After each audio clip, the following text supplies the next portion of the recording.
Peninsula. While U.S. officials meet their Chinese counterparts here in Washington tonight, Kim Jong-un seems to be thumbing his nose at both nations and ramping up his threats.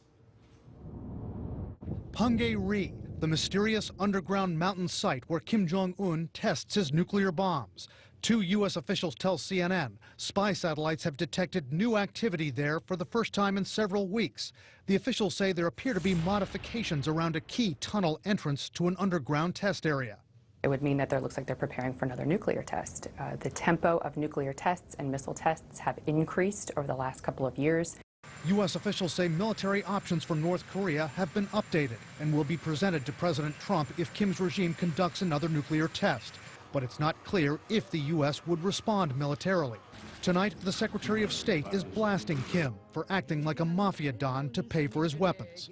Whether it is money laundering, extorting Korean expatriates, or malicious cyber activity, North Korea has engaged in a number of criminal enterprises that help fund its weapons programs. North Korean diplomats around the world have engaged in a variety of, frankly, illegal behavior under the protection of diplomatic cover. Everything from drug trade, including methamphetamines, to passing very high-quality counterfeit $100 bills.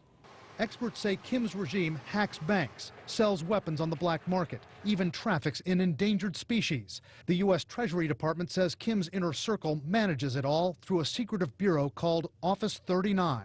It's an element that Kim and his father before him used to ensure that the elites are loyal to the regime and do that through illicit activities. They do that likely by having money stashed overseas. Experts say Kim also spends the money on luxury goods for himself, for his glamour-conscious wife, Ri Sol-je, and his cronies. That long Mercedes limousine he's often seen stepping out of, a private jet, an exclusive ski resort, and a polished white yacht. This is Kim Jong-un's yacht, which has been featured several times in the North Korean media. Using pictures of the windows from this photo, we were able to match it with the Princess yacht, which retails for about $7 million.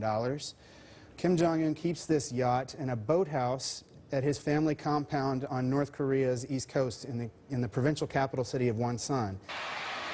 Curtis Melvin believes former NBA star Dennis Rodman went on that same yacht during one of his visits to North Korea. Tonight, U.S. officials are furiously working to choke off Kim's cash flow, which finances those items and his weapons. Secretary of State Rex Tillerson is leaning on Chinese diplomats who are visiting Washington right now to cut off those pipelines, many of which flow through China. Wolf? All right, Brian, thanks very much. Brian Todd reporting. Coming up, more breaking news. The FBI says the stabbing of a police